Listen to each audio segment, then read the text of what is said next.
Hello, dear Emptiness. I always imagined that when the time came to meet you, it would be in a different way. Maybe with a big announcement, something dramatic, something to prepare me for the impact. But no, it was all very quiet. It was as if you were a shadow, something that had always been there, waiting for the right moment to reveal yourself. I just didn't know how to prepare for the emptiness. When we talk about it, it seems like we're talking about a hole, a space that needs to be filled. But you're not exactly that, are you? You're not a space that can be occupied. Emptiness is something deeper, something that resides within us. I remember the first time you appeared, although I didn't know yet that it was you. It was a normal day. I was at home on one of those lazy afternoons when everything seemed to move in slow motion. Life had a feeling of monotony, and I unconsciously started looking for something outside of myself to fill that uncomfortable space. You hid behind so many things. A book I hadn't finished reading, a meaningless conversation, a song I played to cover up the emptiness of my thoughts. But you were there, watching, waiting. You weren't the kind of emptiness that swallowed me, but the kind that made me question, made me search for answers I didn't even know I needed. Sometimes, emptiness comes so softly that we don't even notice. When it appears, it feels like life has lost its color. The taste of things fades, and even words seem to lose their weight, as if the energy of the world were sucked into an invisible hole, and we, around it, are left trying to understand what's happening. I didn't know how to deal with you. I tried to fill you with things that didn't make sense, but somehow seemed to give me temporary relief. A new purchase, a night out with friends, a silly joke. But none of these things were enough. None of them could push the emptiness away. It was as if you were always there, silently laughing at my attempts to escape you. And then one day, you revealed yourself to me in a very different way. No longer just a sensation, no longer something hiding behind distractions. You became a real presence, and to my surprise, you weren't as scary as I thought. You were there, and it was as if I had finally recognized your existence. In that moment, I began to realize that emptiness didn't have to be something I feared. Emptiness, in fact, was part of me, and as strange as it was, I started to accept that you would always be there, but that I could learn to live with you. I remember one day, in particular, when the presence of emptiness became impossible to ignore. I was in a difficult situation. Something unexpected happened. I wasn't prepared. I didn't know how to deal with it. Everything seemed lost. In that moment, emptiness came again, stronger, more intense. It made me question what I was doing with my life, why this was happening to me, why it seemed like I was always being pushed to the bottom of a never-ending pit. I found myself lost, aimlessly trying to desperately find an explanation for it. But you, dear emptiness, didn't give me any explanations. You were just there, watching, waiting for me to learn something. And it was in that moment that something began to change. I realized that by trying to fill you with easy answers, with attempts to control life, I was only making things worse. Because emptiness is not something that can be filled with ready-made solutions. Emptiness needs time. It needs reflection. It needs space to be understood. In that moment, I realized I didn't need answers, but acceptance. And the most curious thing is that when I accepted your presence, when I allowed you to be part of me, the weight began to lift.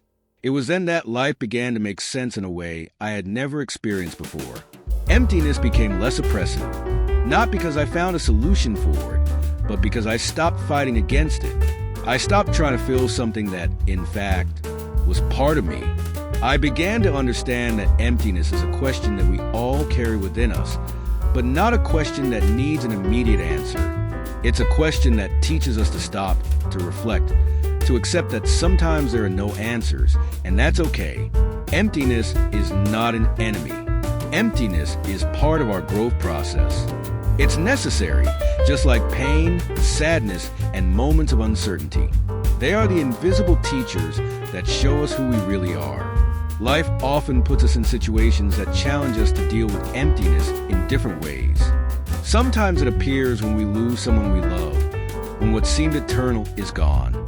Other times, emptiness appears when we face our own limitations, our own fears, our own failures. And it's in those moments that the temptation to try to fill the emptiness with something, anything, is strongest. But does that solve it? Does filling this emptiness with distractions really help us find peace? I began to understand that emptiness is not something to be fixed. Emptiness is an opportunity to look inside ourselves, to question what really matters.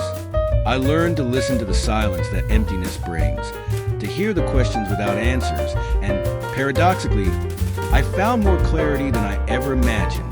Today, when you show up, dear emptiness, I don't welcome you with fear, with anger, or with the urgency of filling you with something. I welcome you with the curiosity of someone who wants to learn.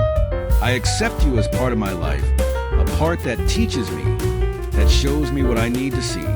You teach me not to have all the answers, not to have control over everything, to understand that life is made of moments of uncertainty, and that's okay. You teach me that the question why doesn't always need an immediate answer. Sometimes, the answer is simply the acceptance that life is unpredictable, and deep down, that's what makes it beautiful. I learned that even in the most difficult moments, when the emptiness feels immense and overwhelming, there's something good to be found. I learned that in the silence it brings, there's space for self-knowledge. I learned that emptiness is not an enemy, but an ally that pushes us towards our deepest truth. And as much as I still have days when emptiness challenges me, today I know it won't swallow me. It will teach me. And with time, maybe I'll even learn to laugh at the tragedies it presents to me. Maybe I'll discover that emptiness, in the end, is the most precious part of my journey. And if you, dear emptiness, still ask me questions, I know I can move forward without answers. I know that, in some way, the questions themselves are already an answer. You, dear emptiness, are the question that brings me closer to who I really am. Because deep down, emptiness is not about lack. Emptiness is about space. And space, oh, space is where everything can begin, where everything can bloom. I now realize that, in some way, we all carry this emptiness in different ways. Sometimes it's small, almost imperceptible, like a light breeze that passes unnoticed. But other times, it's like a storm, pulling us into a whirlwind of contradictory and confusing feelings. This doesn't make us weak people, but rather human beings. Because, in the end, that's what we are. Human beings trying to understand life and what it means. And it's not easy. Maybe that's why emptiness shows up during times of transition. It appears when we're about to take an important step in life, whether it's a new job, a move to a new city, or even when we're trying to understand our own beliefs and values. Emptiness comes as a sort of warning, a message saying, hey, something is changing. You're about to become someone different. And maybe you don't know what that means yet. And that's when it becomes scary. Because who likes change? Who likes facing the unknown, not knowing what comes next? I've gone through many of these transitions, and in every one of them, emptiness was there. In every new step, when I thought I had everything under control, it reminded me that life is unpredictable, that nothing is permanent. Once, I was starting a new job, full of expectations and hopes, and I thought it would be the perfect moment. But I soon realized that the pressure, the new responsibilities, the lack of time for myself, all of that left me empty. I had achieved what I thought was success, but inside, I still felt that something was missing. I was looking outside of myself for what could only be found within. And then, emptiness showed up again. It forced me to look inward and ask, what really matters? What are you trying to fill here? And why do you feel like you're not enough as you are? I didn't have easy answers to these questions. I just realized that often we try to fill the emptiness with others' expectations, with what society tells us we should be, with labels and appearances. But emptiness is never filled with that. It only teaches us one thing. True fulfillment comes from within. It doesn't come from external accomplishments, status, or possessions. It comes from accepting who we are with all our imperfections, all our doubts, all the chaos that makes us who we are. No matter how hard we try to fill emptiness with things or people, it always comes back. Because emptiness is not something to be eliminated. It's something to be understood. Something that, in a way, is part of our journey. It's the space where we grow, where we learn to be authentic, where we find our own path, even if it means stepping out of our comfort zone. But sometimes, emptiness doesn't just come as an internal feeling. Sometimes, it manifests in life circumstances. When something unexpected happens, like a loss, a betrayal, or a deep disappointment, when life strikes us, it's natural to feel empty because the loss of something or someone we love leaves a hole within us. And the pain we feel is so great that it seems nothing else makes sense. It's as if emptiness takes over everything and the light of hope fades for a time. I've been in that place, in that dark place where everything seems lost, where the sadness is so deep that you don't know how to get out of it. But surprisingly, even in those hours, emptiness is not our enemy. It's a hidden opportunity because deep down, it's when we're most broken that we have the chance to rebuild ourselves. Not easily or quickly, but in a way that makes us stronger, more aware of who we really are. Emptiness, in this sense, is the seed of our growth. It forces us to look inside, to question our beliefs about ourselves and the world. And even though the pain may be unbearable, it teaches us that by allowing emptiness to be, it guides us toward healing. By accepting it, we find a way to give meaning to the pain, to make it part of our story, not the end of it. And even though life continues to surprise us with challenges, losses, and uncertainties, emptiness teaches us that we don't need to have all the answers. We don't need to have everything planned. Life is not about controlling what happens, but about learning to live with what's given to us. It's about accepting emptiness when it appears, without fear that it will destroy us. Because, in the end, emptiness will never consume us. It will shape us, and it will teach us to be more whole, more human, more ourselves. I know the journey isn't easy, that many times the temptation to run from emptiness is great. But now, when emptiness appears, I face it differently. I embrace it because I know it has something to teach me.